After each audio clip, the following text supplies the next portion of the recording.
Hi guys and welcome to Horologique. Today we will be unboxing the new Saint Martin chronograph SN052-G, and this is a homage to the Tudor Black Bay Chrono. So let's get right into the unboxing.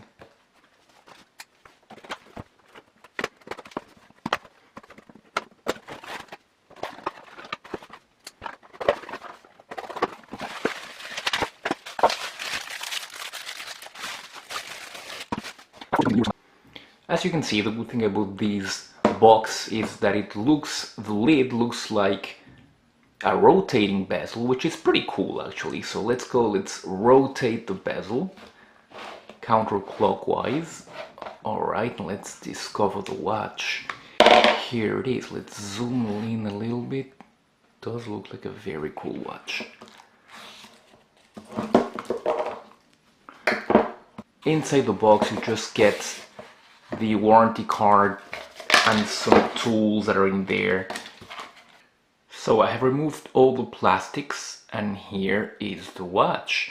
As you can see, it is a pretty handsome watch at first view. This watch costs around $320, a little bit less if you can have it at a sale. And you have to remember that if you want to know if this is good value, because right at half the price you've got the legendary Seagull 1963, which is about half the price and which has the same movement as this one. Let's go for the measures, and just as a comparison you have to remember that the Black Bay chronograph has a 41mm case by a 14.4mm in height by a 50mm in lug to lug by a 22mm in lug width. So keep those numbers in mind when we compare it here. Just under 40, yeah, 40.8, 40.9 according to my calipers. The height is, yeah, cool 13.7. So yeah, this is thinner. The lug to lug is 49.2, pretty good. And as you can see, we've got female end links, so that end link to end link measure should be wonderful, and it is at 48.7. The lug width is at 20, and here's where it differs with the Black Bay 58, which is at 22, and the bracelet tapers from a 20 to a 16, so a very nice taper there, and back at an 18 at the clasp. But what does this watch have to offer?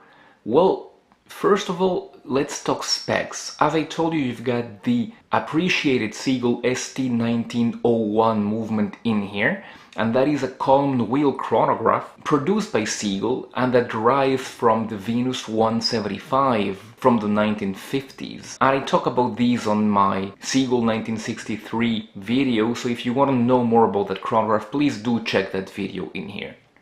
And you might notice that I have unscrewed the crowns, but the crowns are screwed down, which help with those 100-meter water resistance. However, Saint Martin has made an interesting choice here because they have screwed down the pushers, but they have not screwed down the main crown, which is a strange decision but understandable because this is a manual wind movement and you do not want to unscrew it all the time to have to wind it. That might be a little bit unpractical. So Saint Martin has thought of that and has decided for the lesser of two evils. So they give you a little bit less water resistance, so 100 meters instead of the 200 that the Black Bay chronograph proposes, but you do not have to go through the hassle of unscrewing the crown to wind the watch all the time.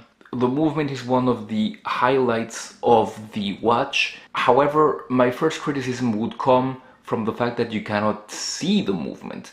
It would have been wonderful if Saint Martin could have given us a see-through case back to see that beautiful 1901 movement. Even though when you look at the movement very up close, you can see that it has some defects here and there.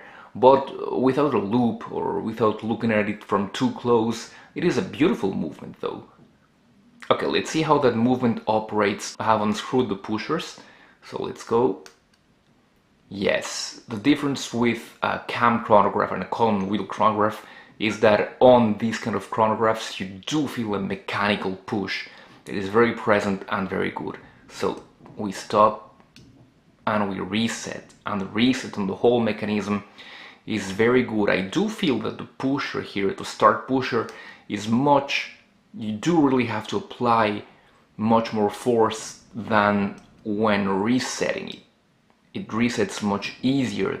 I usually start by the dial, but I have started by the movement on this review because it was, well, so important for this watch. But anyway, let's go to the dial now, and you can see that Saint Martin has made also a strange decision here, because instead of being white or stark white like the Black Bay is, this is more of a silver, which is a very good effect as well, why not? And also on the dial part, and contrary to the Black Bay 58, you do not have a date at the 6, because the Seagull ST1901 movement does not feature a date, so they could not put one there. Apart from that, the hands are typical Tudor hands, as you can see with the snowflake hand, and the indices are exactly the same that you would see on the Black Bay. At 12 you do have the Saint Martin applied logo, alright, and at the bottom of the dial you've got the ST19, so they do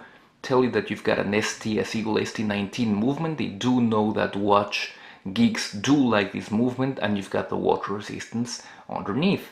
Also, the difference with the Black Bay chronograph is that here you've got a bezel insert which is ceramic. As with the Black Bay, the bezel insert is just aluminium, so advantage Saint Martin here.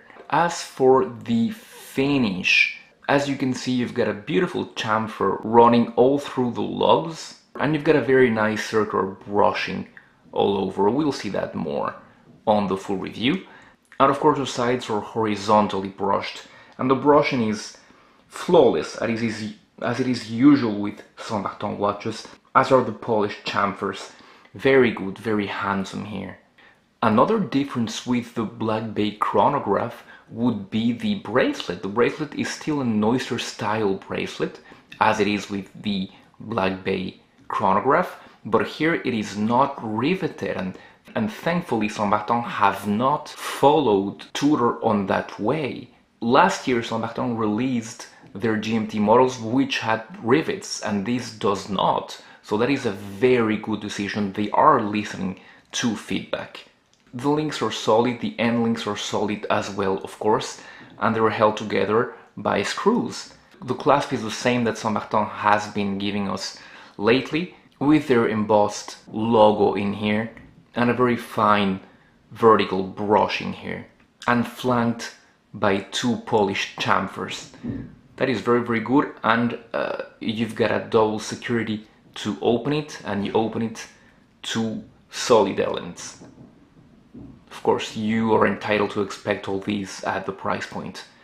And you've got 4 levels of micro adjustment. So yeah, those who know the channel know that I do appreciate this very much. Where I'm less happy is with the crown. The crown, well, you've got that S again. Ugh, that is a pity, because here they could have put the octagon in here and made it all match with what you've got on the dial and on the clasp, but somehow they still insist on putting this ugly S. I can't understand why, but well, there you go, that's what you get. Of course you got a Sapphire Crystal, which is double domed, because there's no distortion, as you can see. Let's check if we actually have Sapphire here using the Diamond Selector tool. Yes, and of course we have got Sapphire here. Okay, so an interesting offer from Saint Martin here, one that looks actually very beautiful, and that can be an alternative if you like the 5,000 euros or dollars Black Bay chronograph, but you do not have that kind of money to spend, and one that even improves a bit in some few aspects. Of course, the movement, even though it's a darting movement in here, is much inferior to what you get on the Black Bay. But still, this might be a pretty nice offering from Saint Martin. The pricing might be a bit high, especially when you consider that you've got the amazing 1963 Seagull for half the price of this one. But still, that does not have the quality and the finishing that you get on this one, so do keep that in mind. What I'm gonna do as usual is I'm gonna be wearing this for a while and I'll let you know how I get along with it. In the meantime, I'll leave you with other videos of chronographs that I have reviewed, and I hope you all have a wonderful day, and I'll be seeing you very soon. Bye!